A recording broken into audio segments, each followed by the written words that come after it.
मेरे पास जितने number save हैं जी, सारे नंबरों को फोन ये और सुनो, जी, उत्तर प्रदेश की आबादी जो है 25 करोड़ है और मैं प्रदेश का अध्यक्ष हूँ। जी, अगर सबके फोन खाता रहूंगा तो जितनी देर तुमने अभी मेरी ले ली यहाँ पर क्या नाम है इंटरव्यू में, इतनी देर में 25 फोन इकट्ठे हो चुके हैं। तो एक मानवता की सीमा होती है। तुम इस समय हमारे साथ भारतीय जनता पार्टी के युवा मोर्चा के प्रदेश अध्यक्ष जी हैं, जो वर्तमान में एमएलसी भी हैं, यहाँ गुस्सापुर में आए हुए हैं, जनपद फर्रुखाबाद के। श्रीमान जी, ये बताइए क्या कार्यक्रम था आज? देखिए, पूरे देश में फर्रुखाबाद का आलू प्रसिद्ध है और मैं प्रदेश में दौरा भी कर रहा था, तो लगातार लोग कह रहे थे भैया आप फर्रुखाबाद की आलू पार्टी में नहीं गए। तो यहाँ अमन अवस्थी जी ने कहा और हम लोगों ने आलू का आनंद लिया, साथ में राजनीतिक चर्चा हुई, जैसे प्रदेश और देश का भारतीय जनता पार्टी विकास करने में लगी हुई वो सब चर्चा हुई। आगामी नगर निकाय के चुनाव की तैयारी, लोकसभा चुनाव की तैयारी, हमारे कार्यकर्ता परमानेंट वो अपना गेयर लगा के रखते हैं, तैयारी में रहते हैं, तो उनके हालचाल लिए गए और किसी को काम वाम हो ये सब पूछा बचा गया, इसीलिए ये बैठे। अच्छा, जिस तरीके से अभी डबल इंजन की आपके यहाँ सरकार है, चाहे प्रदेश हो केंद्र हो, और जो लोकसभा के उपचुनाव हुए हैं और उसमें मैनपुरी में आपकी हार नहीं, बहुत शर्मनाक हार हुई है। इसके लिए ये कह रहे थे कि 2024 का सेमीफाइनल है, तो इसकी क्या पार्टी प्रगति पथ पर है या इसमें क्या ये सब क्या रणनीतियां बनी? आपके डिप्टी सीएम और सीएम सब लगे रहे, इसके बावजूद भी बहुत बड़ी शर्मनाक हार हुई है, इसके लिए क्या कहेंगे? देखिए, आदरणीय नेताजी के प्रति समाज के हर वर्ग में एक सहानुभूति और 1 साल के लिए चुनाव था, तो नेताजी ने लंबे समय तक राजनीति करी, तो जितने भी लोग थे उन्होंने सोचा कि एक श्रद्धांजलि के तौर पर उनको वोट दिया जाए, तो इस तौर पर उनको वोट दिया। जब 1 साल बाद चुनाव होगा, जब जनरल इलेक्शन होंगे 24 में, तब आपको पूरे उत्तर प्रदेश में पता लग जाएगा सेमीफाइनल और फाइनल का नतीजा क्या है, तो जनता बता देगी। यानी कि ये सहानुभूति पे वोट पड़ा है। बाकी चाहे योगी आदित्यनाथ जी हो, चाहे डिप्टी सीएम हो, इनकी रैली जो है वहाँ जो जिस तरीके से उन्होंने प्रयास किया है, बहुत जबरदस्त इस बार डबल इंजन की सरकार ने वहाँ पर मेहनत की है और सब निरर्थक चली गई।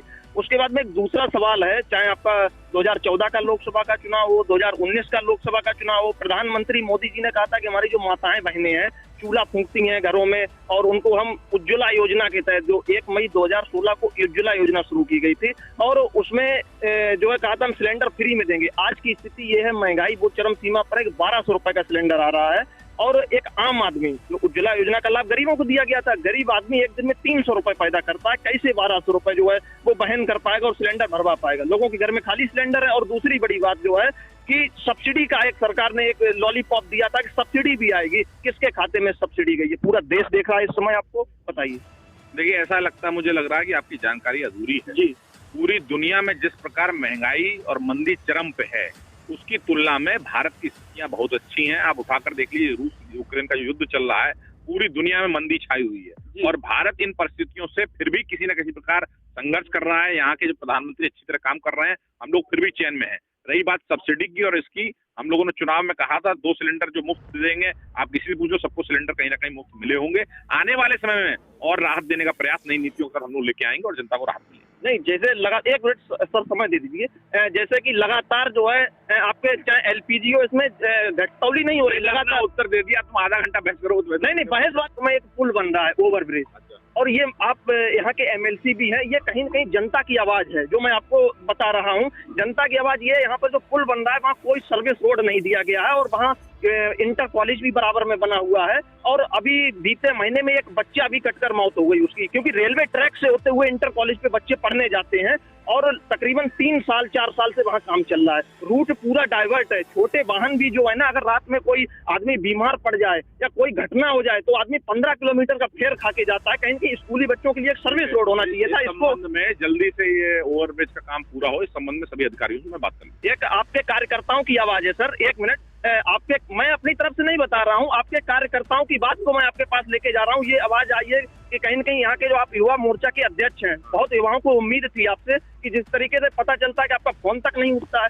आपके कार्यकर्ता जो है फोन करते रहते हैं, फोन तक नहीं उठता है, जो कार्यकर्ता आपके प्रति जिंदगी और मौत से जूझने को तैयार रहते हैं। थोड़ा नासमझी की बातें कर रहे हो, मेरे पास जितने नंबर सेव हैं जी, सारे नंबरों को ये सुनो, उत्तर प्रदेश की आबादी जो है 25 करोड़ है और मैं प्रदेश का अध्यक्ष हूँ। जी, अगर सबके फोन खाता रहूंगा, जितनी देर तुमने अभी मेरी ले ली यहाँ पर क्या नाम है इंटरव्यू में, इतनी देर में 25 फोन इकट्ठे हो चुके हैं, तो एक मानवता की सीमा होती है। तुम सुनो, उत्तर प्रदेश की आबादी जो है 25 करोड़ है और मैं प्रदेश का अध्यक्ष हूँ। जी, अगर सबके फोन खाता रहूंगा, जितनी देर तुमने अभी मेरी ले ली यहाँ पर क्या नाम है इंटरव्यू में, इतनी देर में 25 फोन इकट्ठे हो चुके हैं, तो एक मानवता की सीमा होती है। तुम इस तरह की ना समझिए। सरकारी आवास हो, हमारी पेंशन हो, जो किसानों के लिए जो सम्मान निधि आती है, सारी योजनाएं नीचे तक उतरती चली आती है। और उत्तर प्रदेश की बात करें, यहाँ फर्रुखाबाद में भी, शमशाबाद में भी जय बहुत आतंक झेलते हैं ये अपने विजय। और कैसी गुंडई और आतंक होता था, समाजवादी पार्टी की सरकार होती थी, और एक वर्ग विशेष के लोग कैसी गुंडई करते थे, मूंछों में ताव देते थे, दाढ़ी बड़ी। जब शहद का डब्बा भर रहा होता है तो पहले ही दिमाग में होता है कि बाद में पर्याप्त मात्रा में निकाल के चाटने के लिए रखना। ये अंतर है दूसरे दलों में, हमारे लोगों में। दूसरे दलों के लोग ये तमाम सारा शहद पहले से चाटने के लिए रख लेते हैं, और हमारे दल के लोग चूंकि सामने मोदी और योगी हैं, हम लोग भी सोचते हैं कहीं कोई गलती हो जाए तो कान उमेटने में देर नहीं होगी, क्योंकि ये नेता ऐसे हैं, इनको केवल गरीबों की सेवा का जज्बा है, कोई उद्देश्य नहीं। तो जब आप जो बड़े नेता को उदाहरण दे रहे थे, वो उदाहरण दे रहे थे कि जो शहद निकालने काम करता है, कहते हैं शहद निकालने काम करता है, तो शहद का जो डिब्बा इसमें शहद इकट्ठा किया जा रहा होता है, वो जब भर जाता है तो शहद निकालने वाला जो कारीगर होता है तो हाथ में जो शहद लगा होता है उसको चाट लेता है।